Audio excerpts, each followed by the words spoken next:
Sa ngala ng Ama at ng Anak at ng Espiritu Santo. Amen.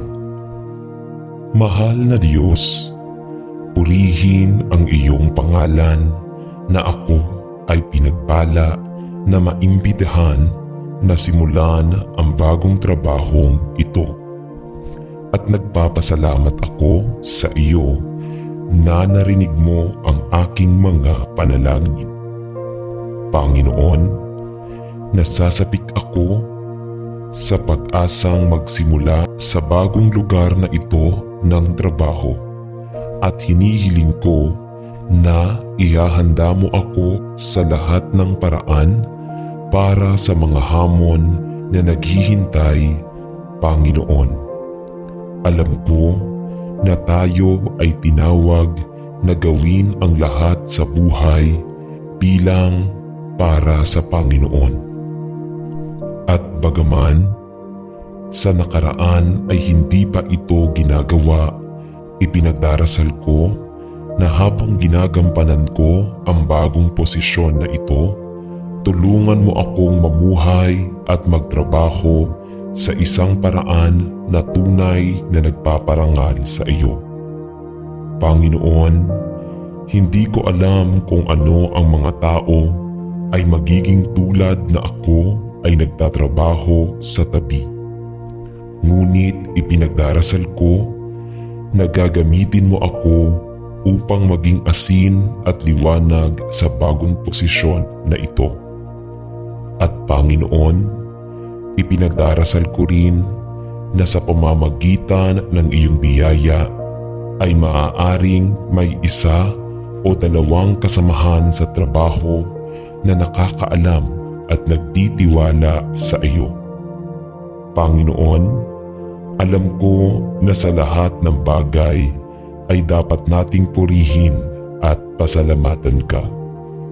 At kaya pinupuri ko at pinasasalamatan kita, Panginoon, para sa pagkakaloob ng bagong trabahong ito. Sa pangalan ni Jesus ay nananalangin ako. Amen. Ama sa langit, pakiramdam ko ay lumalabas ako sa threshold ng isang ganap na bagong simula na may kabuuang pagbabago sa aking pamumuhay.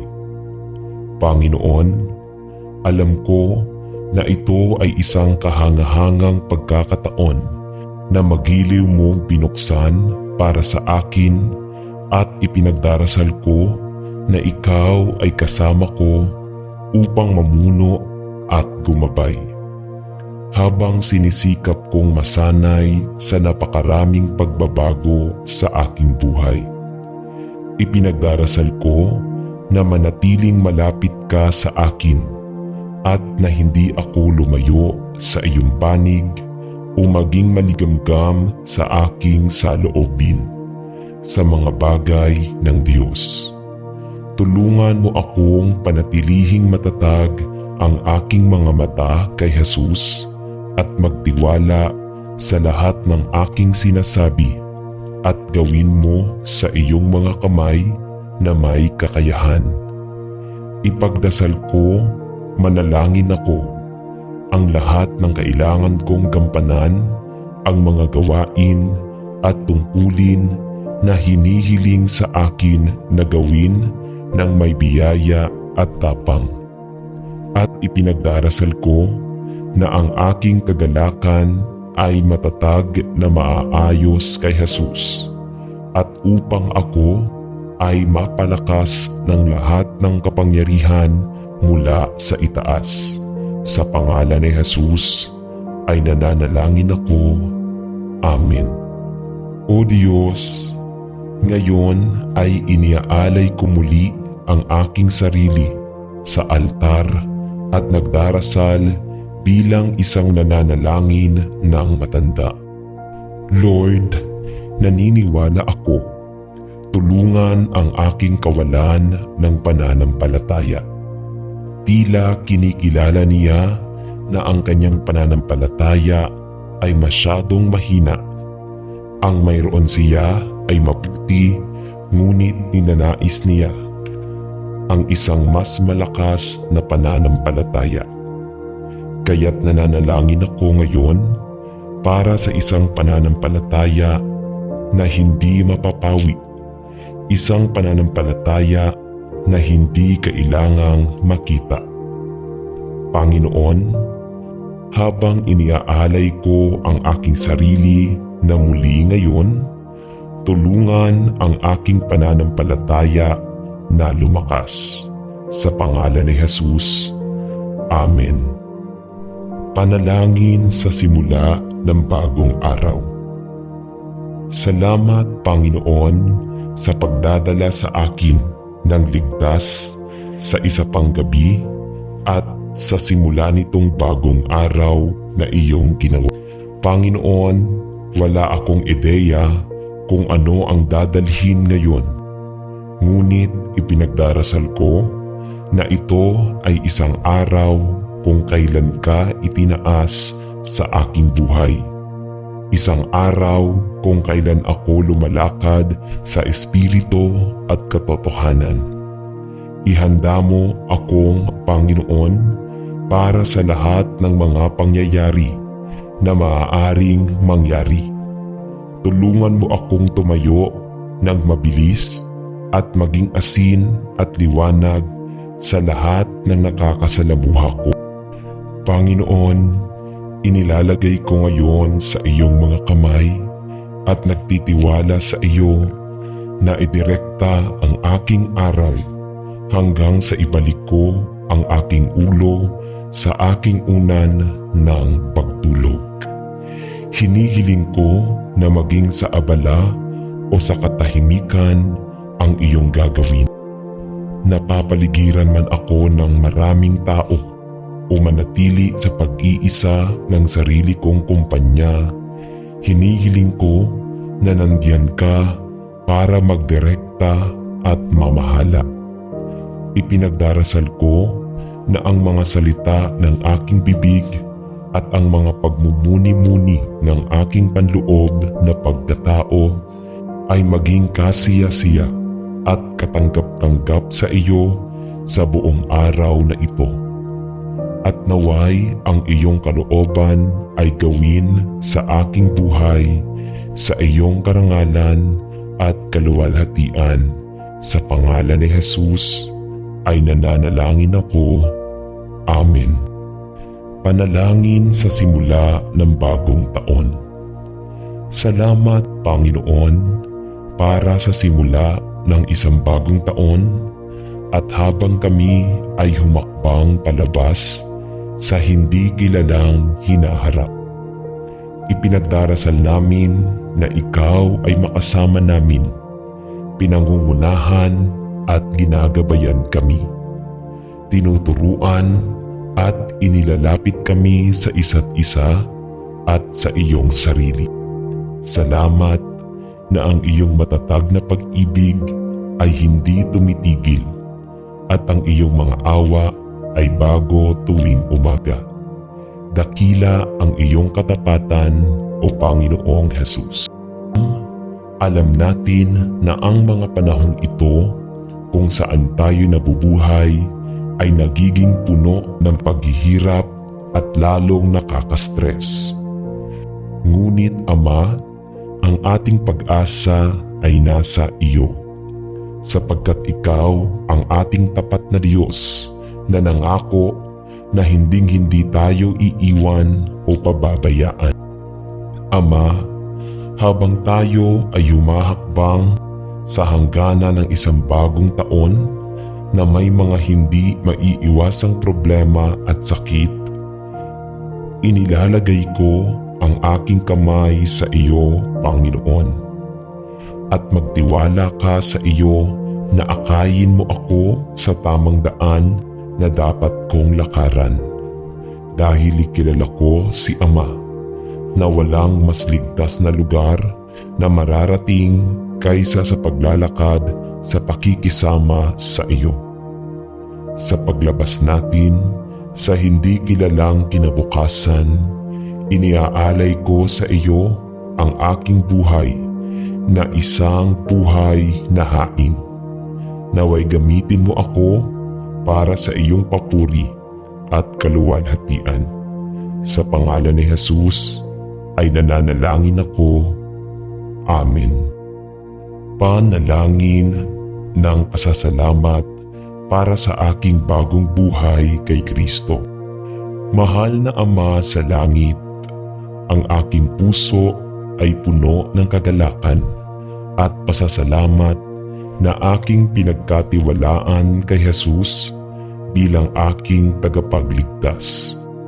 Salamat, Panginoon, na Ikaw ay namatay upang bayaran ang halaga para sa aking mga kasalanan.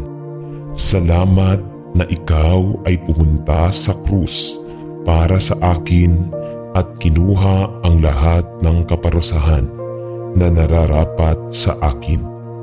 Salamat na pinatawad mo ako sa aking mga kasalanan bilang isang libreng regalo ng iyong kamangha-manghang biyaya.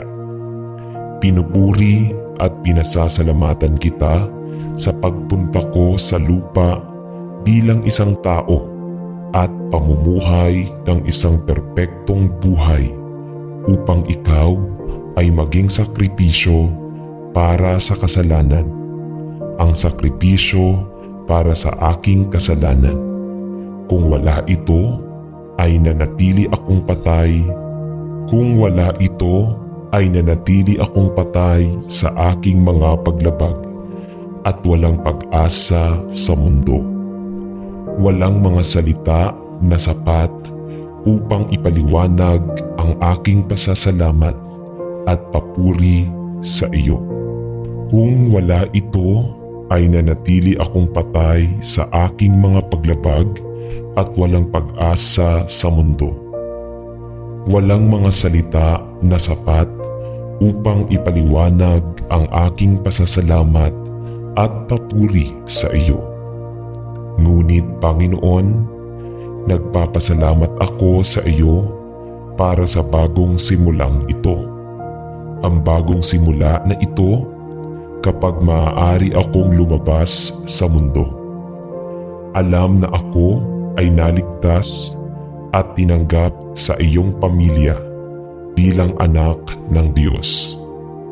Panginoon, gusto kong matuto ng higit pa tungkol sa iyo at magtanong sa araw-araw. Gusto ko buksan mo ang aking mga mata upang makita ka at ang aking mga taenga upang marinig kayo. Buksan mo ang banal na kasulatan upang magkaroon ako ng mas malalim na kaalaman tungkol sa iyo. Salamat, Panginoon. Salamat sa pagiging aking Ama. At salamat sa iyo para sa aking bagong buhay kay Kristo na aking tinanggap sa pamamagitan ng pananampalataya. Salamat na walang makapaghihiwalay sa akin sa iyong pag-ibig at salamat na mayroon akong katiyakan na balang araw ay makikita kita sa langit at makikilala kita gaya ng pagpapakilala ko sa mahalagang pangalan ni Jesus. Amen. Salamat para sa bagong simula at bagong simula. Salamat, Panginoon, na ikaw ay kasama namin upang humantong at upang gabayan sa aming makalupang lakad.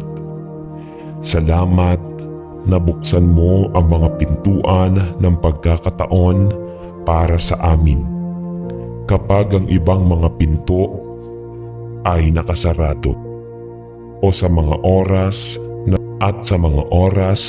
na sa tingin namin na kami ay umabot sa isang patay na dulo sa aming buhay.